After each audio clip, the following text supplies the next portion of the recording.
Président de la Cour constitutionnelle, Monsieur le Président du Conseil économique, social et environnemental, Monsieur le représentant du Président de la Cour des comptes, Monsieur le Président de la Commission nationale de lutte contre l'enrichissement illicite, Monsieur le Président de la Commission nationale pour la protection des données à caractère personnel, distingués invités, Mesdames et Messieurs, l'honneur échoit à l'Assemblée nationale ce jour de vous accueillir à l'occasion de cette cérémonie solennelle marquant l'ouverture de la première session ordinaire pour l'année 2021. Aussi, la présente cérémonie sera-t-elle principalement marquée par l'allocution circonstancielle de M. Faustin Boukoubi, président de l'Assemblée nationale. Et comme le veut la tradition républicaine, cette intervention sera précédée de l'exécution de l'hymne national La Concorde. Sans plus tarder, je vous prie à cet effet de bien vouloir vous lever.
Je vous prie de reprendre place. Merci. S'il vous plaît.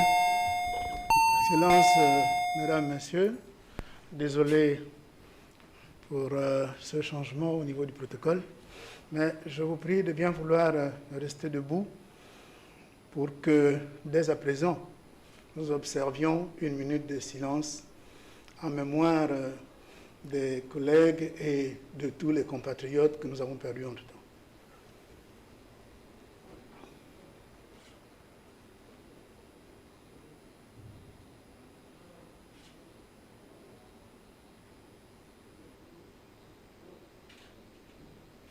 Je vous remercie.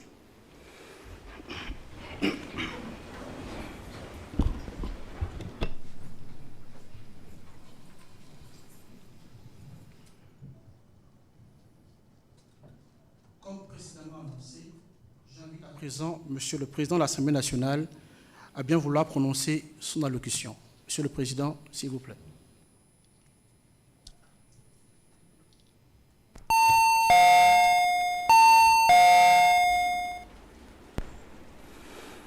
Madame le Premier ministre, chef du gouvernement, Madame le Président du Sénat, Madame le Président de la Cour constitutionnelle, Mesdames et Messieurs les Présidents des institutions constitutionnelles et hautes autorités, Excellences, Monsieur le Doyen du corps diplomatique, honorables députés, chers collègues, Excellences, Mesdames, Messieurs. Comme chaque année à pareille époque, nous nous acquittons d'un agréable devoir, celui de procéder à la rentrée de notre institution. La particularité de 2021, c'est que la session qui s'ouvre ce jour sera la dernière de l'ancien régime, la dernière de 4 mois. En effet, au terme des dispositions du nouvel article 41 de la Constitution du 26 mars 1991, révisée en décembre dernier, le Parlement se réunira désormais de plein droit au cours d'une session unique par an, débutant le premier jour ouvrable d'octobre et prenant fin au plus tard le dernier jour ouvrable de juin de l'année suivante. Au cours de cette cérémonie solennelle, que j'ai l'honneur et le privilège de présider une fois de plus, il m'est particulièrement agréable de remercier, au nom du Bureau de l'Assemblée nationale et au vôtre, l'ensemble des éminentes personnalités qui, par leur présence aujourd'hui, honorent de nouveau notre institution et manifestent ainsi la considération qu'ils portent à la représentation nationale. Notre gratitude va en premier à Madame le Premier ministre, chef du gouvernement. En vous présentant nos vœux pour la continuité de votre mission, soyez assurés que l'Assemblée nationale officiera toujours en parfaite collaboration avec le gouvernement, et ce, dans le strict respect de nos prérogatives respectives. À vous, Madame le Président du Sénat, votre réélection, ou plutôt votre plébiscite, à la tête de la haute chambre de notre Parlement, n'a surpris que ceux qui ne vous connaissent pas. Et je suis loin d'en faire partie. En effet, c'est fort à propos que j'ai eu l'immense plaisir de louer vos mérites il y a 2 mois en vous octroyant la plus haute distinction de l'Assemblée nationale. Sans que cet acte fût prémonitoire, il ne constituait pas moins un soutien tacite, à la fois républicain et fraternel. Dans tous les cas, je vous félicite pour la confiance dont vous jouissez auprès de la hiérarchie de notre parti commun et partant de vos pairs, anciens et nouveaux sénateurs. En vous présentant nos vœux de réussite pour cette nouvelle mission, je vous assure de notre franche collaboration comme par le passé. Par ailleurs, la nouvelle de la disparition d'une sénatrice fraîchement élue, qui n'a même pas eu l'opportunité de siéger au Sénat, nous attriste profondément.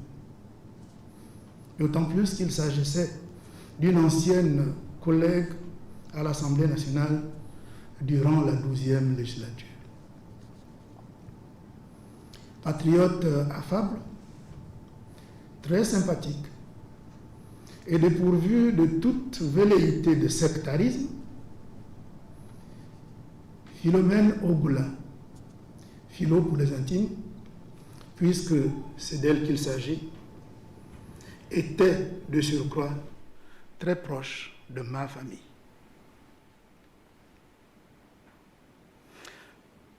En me tournant vers Madame le Président de la Cour constitutionnelle, ce sentiment de profonde tristesse m'anime encore au moment où cette haute juridiction vient de perdre son doyen. Tout en vous remerciant de votre présence constante à nos côtés, je ne saurais passer sous silence cette douloureuse perte incommensurable de notre aîné à tous, le docteur Hervé Moutinga. Encore mes sincères condoléances et bon courage, Madame le Président. M'adressant au Président des autres institutions constitutionnelles et autres autorités, votre participation régulière à nos travaux est la preuve suffisante d'une complémentarité d'action de nos différentes institutions. Toutes choses qui confortent leur solidité dans un contexte de démocratie agissante. Quant à vous, Excellence, Monsieur l'ambassadeur de la République du Congo, doyen du corps diplomatique accrédité dans notre pays, au-delà des convenances diplomatiques, votre présence remarquée à nos côtés traduit l'excellence de nos relations qui, en ce temps de la Covid-19, se sont révélées déterminantes à l'épreuve des faits. En effet, les aides multiformes des pays amis et organisations internationales, combinées au travail remarquable des autorités gabonaises, ont permis à notre pays de faire face à cette pandémie en dépit d'une recrudescence observée ces derniers temps.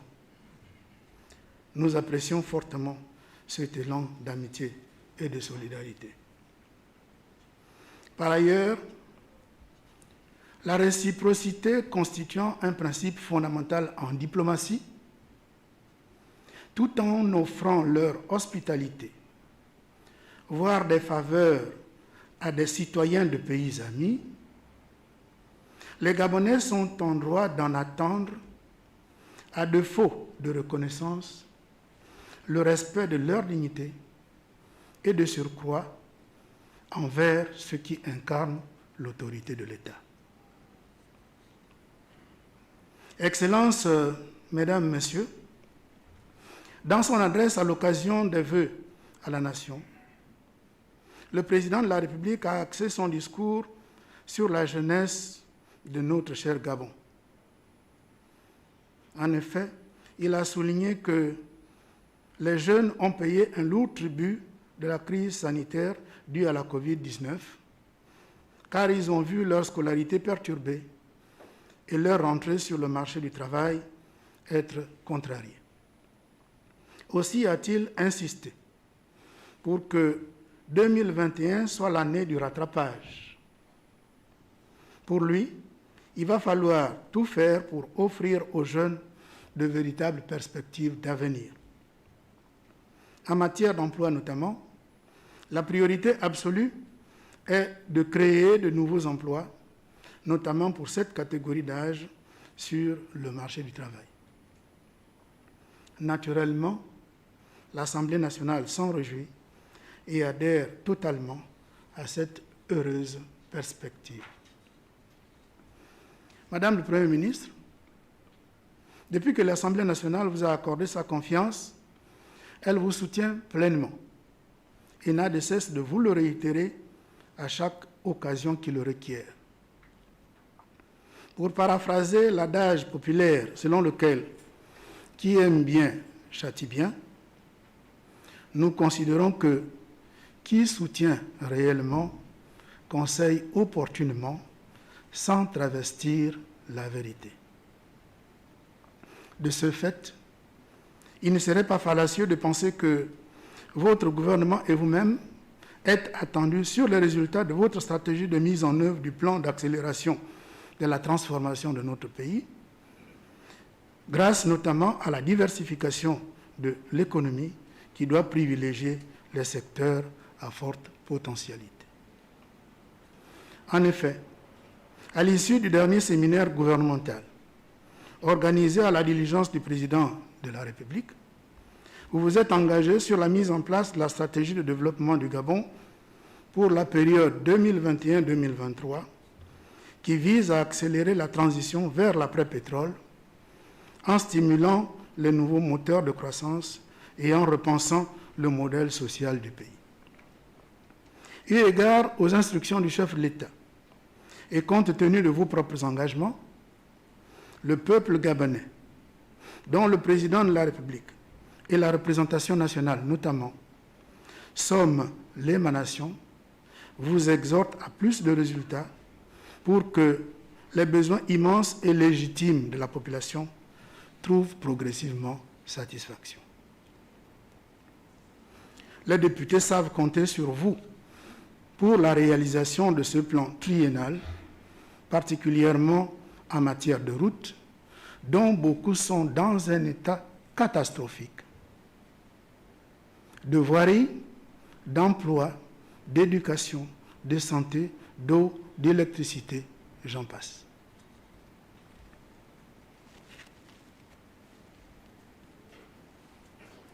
Honorables députés, chers collègues, distingués invités, l'Assemblée nationale aborde cette nouvelle session dans des conditions particulières. Notre pays, à l'instar de toute la planète, vivant sous la menace désormais persistante d'un ennemi redoutable, la Covid-19.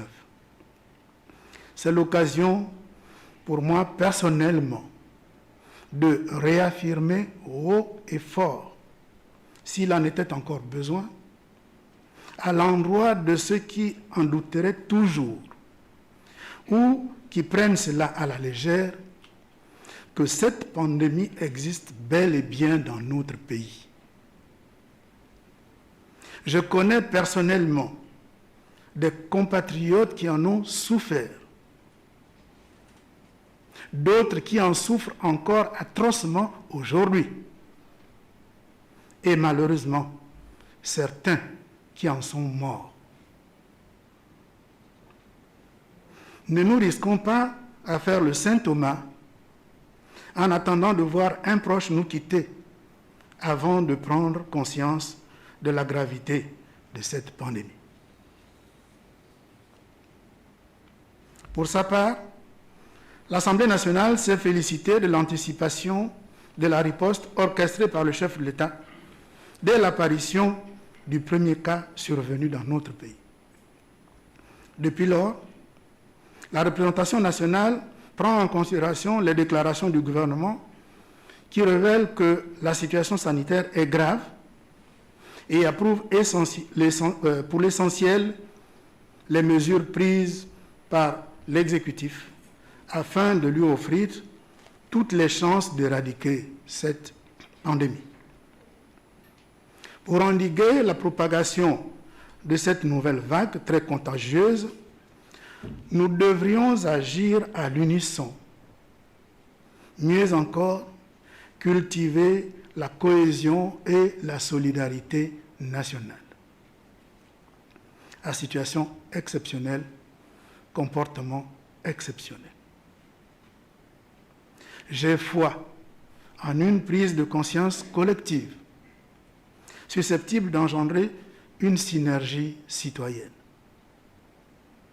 J'ai foi en la confiance retrouvée, fût-elle circonstancielle, entre dirigeants et dirigés, dans une dynamique de réalisme et de probité pour les uns, d'objectivité et de civisme pour les autres. Oui, j'ai foi que, unis dans la concorde et la fraternité, le Gabon immortel, legs de nos pionniers, gagnera les batailles contre la Covid-19, certes, mais aussi contre le chômage et la pauvreté pour engranger la victoire de la prospérité. Désolé, ces masques-là ne tiennent pas convenablement. Mais je tiens à me protéger et à vous protéger. D'où cet ajustement constant.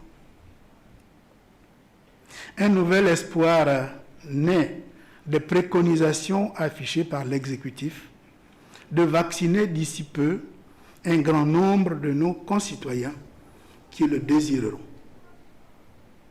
Chers frères et sœurs, le coronavirus et beaucoup d'autres pathologies qui n'ont hélas pas disparu, bien qu'occultées par cette pandémie, tuent déjà beaucoup de gens.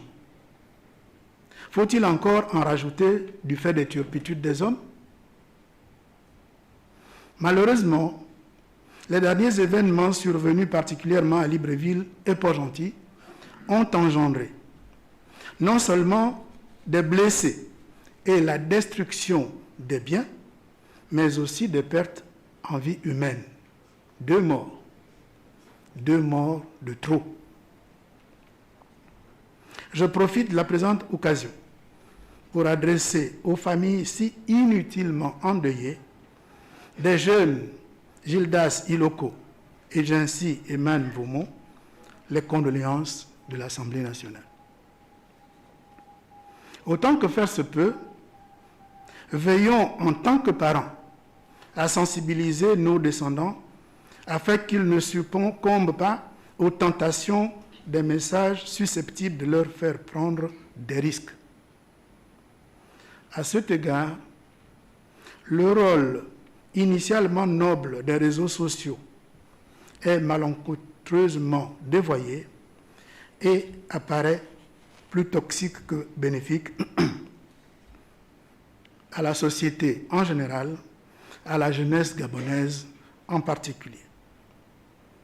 Les autorités compétentes devraient s'y pencher diligemment avant qu'il ne soit trop tard. Tout en regrettant fortement les décès de ces 2 compatriotes, nous condamnons les manifestations de violence de toutes sortes, susceptibles de porter atteinte à l'intégrité et à la sécurité des personnes et des biens, de troubler l'ordre public et la paix sociale. Cela étant clairement dit, nous ne jouerions pas pleinement notre rôle de représentants de la nation si nous ne prêtions pas l'oreille à toutes les parties. À cet égard, les cris de détresse qui nous parviennent révèlent que la situation économique et sociale est également précaire. Ils ne peuvent laisser personne indifférent, comme l'ont si bien relevé des membres du gouvernement dans leur déclaration. C'est peu de dire que de nombreux compatriotes broient du noir depuis l'avènement de cette pandémie. Les activités commerciales, agricoles, cultuelles et culturelles sont fortement impactées par la Covid-19 et son corollaire. Majoritairement, la population n'est pas systématiquement opposée aux mesures édictées par le gouvernement. Elle appelle plutôt ces derniers à la riposte. Elle appelle plutôt ceux derniers à la prise en compte de ces souffrances induites par les effets pervers de la dite pandémie. Il revient donc au gouvernement de trouver un équilibre stratégique entre 2 impératifs, à savoir préserver la nécessaire sécurité sanitaire de la population à titre préventif et curatif d'une part, atténuer les difficultés économiques et sociales en ajustant opportunément les mesures et en améliorant l'accompagnement d'autre part. De la sorte, si le bénéfice engrangé par une mesure précise n'est pas supérieur aux inconvénients qu'elle engendre, ajuster aussitôt que possible la dite mesure pourrait éviter de préjudiciables frustrations et préserver la paix sociale. À cet effet, les dernières décisions relatives à l'accroissement de l'offre de transport, en l'occurrence l'augmentation du nombre de bus gratuits et la prorogation des aides à certains petits opérateurs économiques, vont dans le bon sens et méritent d'être encouragés. Mais, comme on le disait dans les temps immémoriaux, plus on me donne, plus j'en réclame. Nous sommes en face de la problématique de protéger la population contre cette pandémie sans que le remède soit pire que le mal. Un dilemme que, Madame le Premier ministre, que mon fils, médecin et ministre, sont mieux placés que moi pour comprendre et résoudre. Un dilemme qui vient s'ajouter à d'autres pour lesquels la population attend impatiemment du gouvernement des solutions efficaces. C'est le cas de la protection stratégique des éléphants face à l'impérieuse nécessité de survie de la population humaine, dont l'alimentation et les sources de revenus déjà précaires sont compromises par ces pachydermes qui dévastent impunément leurs plantations. Des solutions idoines s'imposent car la protection de la faune ne peut durablement prospérer au détriment des vies humaines. Bon courage, Madame le Premier ministre. M'adressant à vous, mes chers collègues députés, je suis heureux de vous revoir après une intercession de 2 mois que vous avez su mettre à profit en allant au contact de la population, chacun dans sa circonscription électorale d'attache. Faut-il encore vous rappeler que l'intercession est pour nous députés l'occasion de renouer le contact avec nos bases électorales en vue non seulement de leur dresser le bilan législatif de nos travaux, mais également de partager leurs préoccupations. Par contre, au plan international, l'action diplomatique a été extrêmement limitée du fait des contingentements inhérents à cette pandémie. Seuls des échanges par visioconférence ont eu lieu dans le cadre des institutions communautaires, en plus de nombreuses correspondances avec les parlements et les exécutifs des pays amis. Au cours de la présente session, notre rythme de travail sera ardu, en raison notamment de nombreuses modifications consécutives à la récente révision de la loi fondamentale, qui conduiront à l'examen et l'adoption de plusieurs lois organiques et ordinaires. En outre, dans le cadre de nos missions de contrôle et d'évaluation de l'action gouvernementale, nous allons nous efforcer d'appliquer la périodicité désormais mensuelle des questions orales au gouvernement, en plus de celles suscitées à tout moment par l'actualité, afin de mieux traduire les préoccupations légitimes de nos concitoyens. Je sais toujours compter sur votre sens de responsabilité, votre loyauté aux institutions de la République, sur l'expression objective de vos opinions, sans renier vos sensibilités respectives, dans la rectitude qui nous caractérise et dans le respect des principes démocratiques. L'Assemblée nationale doit constituer la vitrine de la société gabonaise, un modèle de courtoisie, de patriotisme, de démocratie participative, la tribune par excellence des débats républicains. Honorables collègues, je suis ravi à l'idée que chacun de nous ait pleinement conscience que le député à l'Assemblée nationale doit, en toutes circonstances, faire preuve d'honorabilité, de dignité, d'exemplarité. La considération à notre égard en dépend. Pour terminer, distingués invités, mesdames et messieurs, persuadons tous nos concitoyens, résidant ou en séjour, de respecter strictement les mesures barrières en nous impliquant davantage dans la sensibilisation. Nous comptons également sur la dextérité, la probité, la sagesse et le patriotisme de tous. La perspective de la concrétisation du plan d'accélération de la transformation, ajoutée à nos efforts individuels et notre détermination à tous les niveaux à éradiquer la propagation de cette maladie nous donne l'espoir de lendemain meilleurs, aussi bien au plan économique, social que culturel. C'est sur cette note d'espoir, tout en vous souhaitant bon courage, que je déclare ouverte la première session ordinaire de l'Assemblée nationale de l'année 2021 et je vous remercie tous.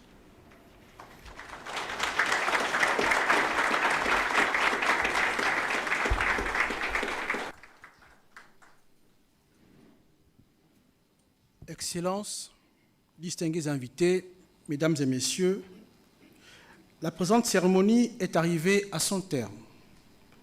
Monsieur le Président de l'Assemblée nationale, les membres du bureau et l'ensemble des députés souhaitent à toutes et à tous une excellente fin de journée dans le respect continuel des mesures barrières. Je vous remercie.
l'entretien directement, rapidement. Mais oui, qui le coupe? Oui, oui. Oui, oui. Oui, oui. Mais où est Gérard? Hein? On va là-bas.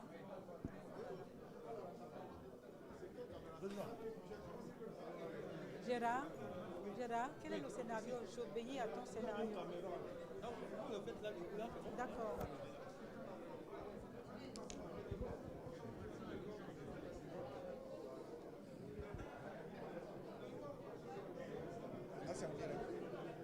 C'est un...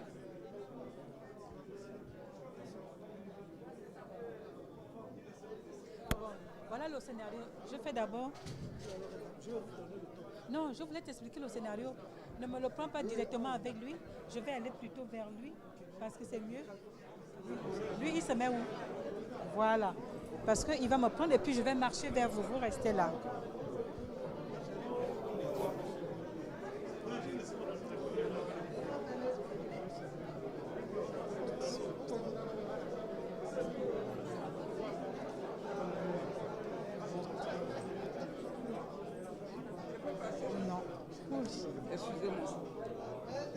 Oui. Alors, mesdames, messieurs, vous venez donc de suivre le discours circonstanciel du président de l'Assemblée nationale, l'honorable Faustin Boukoubi, et qui marque donc la rentrée parlementaire de la 13e législature après 2 mois de vacances parlementaires. Et bien entendu, comme vous l'avez suivi, beaucoup de thèmes importants ont été abordés par le président de l'Assemblée nationale en matière de santé, de culture, d'éducation, l'environnement. Et donc, pour en savoir un peu plus, nous allons donc nous rapprocher de l'honorable. Nous allons donc nous rapprocher de l'honorable ici présent pour qu'il essaye de nous donner, nous faire un petit commentaire, mais vraiment sommaire des temps forts qui ont été contenus dans le discours du président de l'Assemblée nationale. Et donc, je vais d'abord vous demander par rapport à la COVID-19. Comme vous l'avez suivi, qu'est-ce que vous en pensez de ce qui a été soutenu, affirmé, développé par le président de l'Assemblée nationale? Merci madame. Il vous souvient que notre rôle est celui de représenter la population en tant qu'élu national, ce qui revient à dire que lors de l'ouverture d'une session comme celle-là, c'est la suite logique de tout ce que les députés, chacun à son niveau, a pu faire comme exercice au niveau de sa base politique. Donc le président de l'Assemblée nationale, lorsqu'elle ouvre la première session 2021, ne peut pas passer outre du soutien que la représentation nationale a des hautes orientations du chef de l'État en la matière. Il est évident que les décisions qui sont prises par le gouvernement, bien sûr, vont dans le sens de soutenir les hautes instructions du chef de l'État, lesquelles tiennent principalement dans la préservation de notre santé. Le président de l'Assemblée nationale l'a martelé, il a insisté là-dessus pour dire qu'il n'est plus temps aujourd'hui de douter de l'existence de la COVID-19. C'est une pandémie qui existe, qui fait des morts. Il a parlé des cas dans sa propre famille. Chacun de nous est en mesure de dire la même chose, parce que des cas de cette nature, nous en connaissons dans nos familles. Et donc, c'était un rappel au nom de la sur la sensibilisation qui est déjà faite sur le terrain. Qui est faite sur le terrain, que nous, chaque député, pendant les 2 mois d'intercession, a eu l'occasion de faire chacun dans sa circonscription, comme je disais, et donc de rappeler à suffisance que c'est une situation que nous devons tous prendre au sérieux. Justement. Alors, par rapport justement à cette Covid, évidemment, le président de l'Assemblée nationale a aussi relevé le fait que la crise sanitaire impacte sérieusement l'économie et du coup a des répercussions au plan social et notamment en matière d'emploi pour les jeunes, par exemple. Et donc, il attend beaucoup, lui, avec toute la représentation, il attend beaucoup du gouvernement et notamment aussi du plan triennal avec lequel Madame le Premier ministre est engagée. Qu'en pensez-vous? Ben, madame, ce que j'en pense, c'est que moi, en tant que député, quand je vais dans ma circonscription, je me substitue au gouvernement pour régler tous les problèmes. Et ça, quand je parle de moi, je parle des autres collègues. Donc ça aussi, c'est une réalité. Ça veut dire qu'il y a eu des pertes d'emplois avec les petits commerces fermés. Toutes les décisions, bon, malheureusement, on ne peut pas faire d'omelette sans casser les œufs. Ça, c'est la résultante ou la conséquence immédiate de cette situation sanitaire. On ne peut pas s'attendre mieux, mais il est évident qu'il appartient au gouvernement et c'est ce que le président de l'Assemblée nationale a bien voulu rappeler à Madame le Premier ministre, surtout qu'il a fait le lien avec certains événements que nous avons connus il n'y a pas très longtemps, qui malheureusement se sont engendrés par des pertes inutiles en vie humaine, pour faire le lien direct entre ces deux situations. Situation sanitaire d'un côté, il faut prendre des dispositions qui s'imposent. Situation économique de l'autre, il faut aussi prendre et trouver le juste équilibre stratégique. Je pense que là-dessus, et moi en tant que député, je suis mieux placé pour vous dire que sur le terrain, c'est une situation catastrophique ou abracadabrantesque pour nous tous et il faut vraiment qu'il y ait cet équilibre. Eh bien voilà, vous avez entendu, le président de l'Assemblée nationale attend effectivement que l'équilibre soit trouvé entre le souci de protéger les populations des impacts de la Covid-19 et bien entendu de préserver aussi et de relancer l'économie nationale. Et nous avons également un deuxième sentiment par rapport aux termes forts qui ont été développés par le président de l'Assemblée dans son discours circonstanciel d'ouverture. Oui, bonjour, merci d'abord de m'avoir donné la parole. Mon sentiment est un sentiment de satisfaction par rapport à ce discours fort de sens du président de l'Assemblée qui n'a pas cessé de passer en revue toutes les problématiques existentielles du moment, notamment le problème de la pandémie de la Covid-19. Donc, et nous sommes tout à fait d'accord avec le président de l'Assemblée lorsqu'il interpelle tout un chacun pour une prise de responsabilité quant aux mesures barrières. Donc nous pensons que le président de l'Assemblée a eu raison de rappeler aussi les conséquences directes de cette pandémie, notamment au niveau économique et social. Et par rapport au chômage des jeunes, il a également aussi interpellé le gouvernement de trouver des solutions idoines pour offrir de meilleures opportunités aux jeunes. Effectivement, dans son rôle de parlementaire, il est évident que le président de l'Assemblée ne peut pas rater une telle occasion pour pouvoir, n'est-ce pas, interpeller le gouvernement quant à la façon dont ils peuvent réfléchir pour pouvoir trouver des solutions idoines, n'est-ce pas, au problème du chômage qui, aujourd'hui, impacte négativement la jeunesse gabonaise. Et il y a le problème sur le conflit homme-faune. C'est un problème pour lequel l'Assemblée nationale a interpellé le ministre de tutelle à l'ancienne session. Donc nous pensons que c'était aussi important de le rappeler et nous espérons que des solutions idoines seront trouvées dans un temps relativement court. Ok, voilà. Mesdames et messieurs, c'est donc la fin de ce direct depuis l'Assemblée nationale où effectivement nous avons assisté à la séance solennelle d'ouverture de la session ordinaire de l'Assemblée nationale après 2 mois de vacances parlementaires. Et donc, Chani Sondongema pour Gabon Télévision.